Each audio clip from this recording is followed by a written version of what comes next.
Hello again, Steve here with a little bit of a conversation that came across my mind here the other day.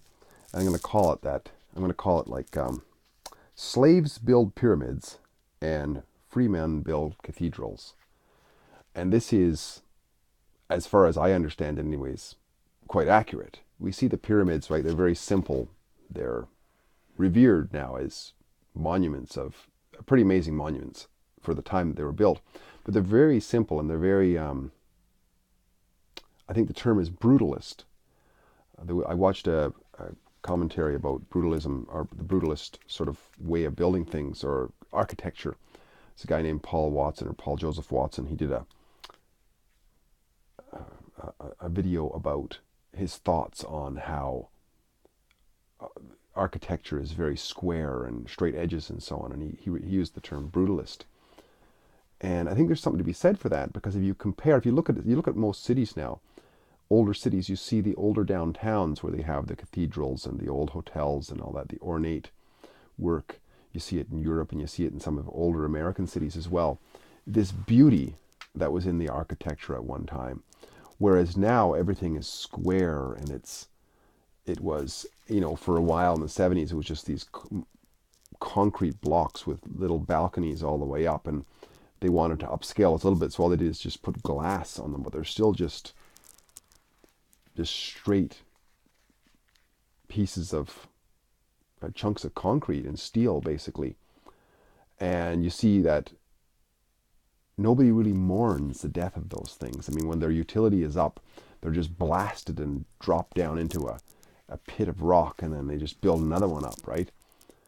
But when you have something that's beautifully created, people really go to great efforts to retain it.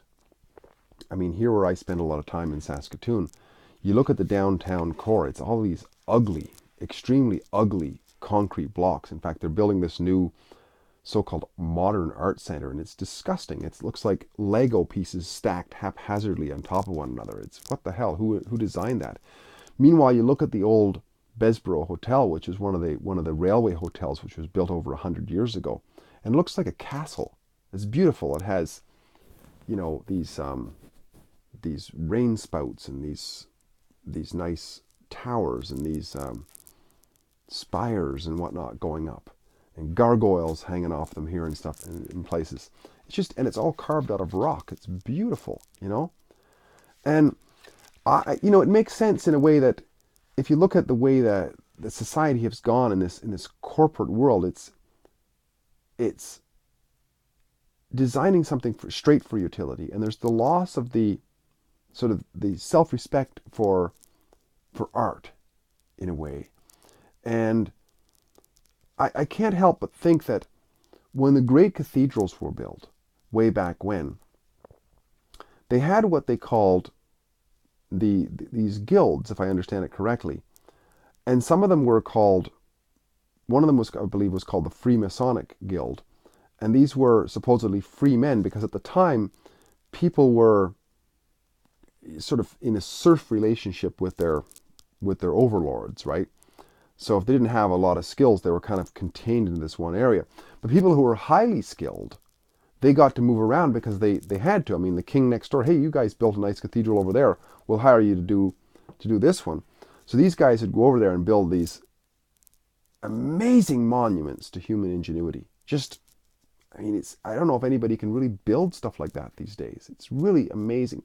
They had to have taken pride in that.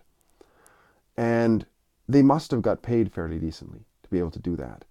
I can't imagine that somebody who is driven as a serf, as a slave, just like those who were building the pyramids must have been, just grunt labor to pull a block up a ramp for the whole day and push it into place and do the same again the next day. And if you die, there's another 100 slaves behind you to do it. To get slaves to do something like that is just get them to do it as best they can, just run a straight line kind of thing, right? But when you got to build something of spectacular beauty that actually has artwork built right into it, that has beautiful carvings, I don't know how you can drive somebody at the threat of a gun. You have to encourage them by incentive through pay and through their initiative to be free, artistically free to do that.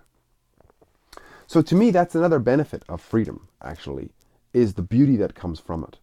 And it's so obvious to see that when societies were freer, at least for some people, you see it in these older cities. You see it in Renaissance cities. The Renaissance, of course, was an expression of freedom, where people had this spiritual freedom. Spiritual freedom, what I mean by that is free in spirit, right? They saw value in what they were doing. And an artist, you see an artist who does a beautiful piece of art. That's not work done by compulsion. That's work done out of love from the heart. And when you see something that's just built ugly, because it's just block after block, it's attention to bottom line, or I don't know, it might even be something more sinister than that. It might be that it's some sort of an attempt to bring down the community spirit in a way, to get them into this conformity. And you see this too in every pretty much every situation where you have authoritarian rule take place. Look at Nazi architecture. It was these big blocks, right? You look at Soviet Russia. Look at their art. It's all this chiseled square lines. Even the artwork of people, right? But their construction, it was all just cement blocks. And you see, compare that to freer societies where people have freedom of expression. There'll be a whole variety of different kinds of businesses and different kinds of architecture, and people will build art because they're taking pride in what they're doing. They have, maybe partial ownership in a way, like they own that labor because they're getting paid for it. So when you build something that you can sell, you're going to build it with good quality and good aesthetics that people are going to love, right?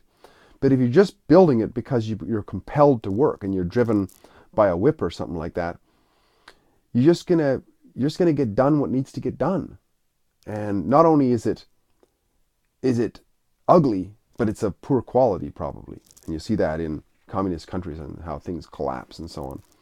So that to me is something that's seldom talked about, I think, is the benefit of freedom, is just the beauty that comes from it.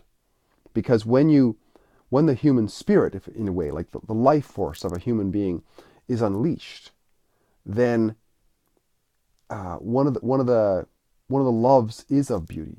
So you see the flourishing of arts, you see the flourishing of poetry, you see the flourishing of music.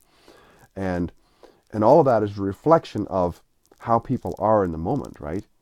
And you see, music's a good example of it. You see, in times of Renaissance, you have this wonderful music coming forth, right? And then in times of when people are kind of ground down, like they are now, you have stuff like grunge and I don't know what else, dubstep, and these. It's just awful. It's just noise for me, anyways. Maybe I know there's going to be people who will object to that, but on certainly a artistic demand level, they're not on the same level, I would say. Just like that ugly art center that I see downtown here, that's like a building block on top of another building block and at different angles and so on, is not at all the same comparison as the Bessborough Hotel, which is this beautiful old castle, stone-looking castle, which is really the pride of photography in the city. It's when any kind of a artist or a photographer wants to take a picture of the city, they want to make sure the Bessborough is in there. They could give a damn about this, the weird-looking office blocks that are around it. So, benefit of freedom. Think about it. Side benefit, the beauty that comes from it. And in terms of quality of our life, of our lives, one man's opinion, beauty adds to that quality. Steve here again, great chatting. Talk again soon. Bye for now.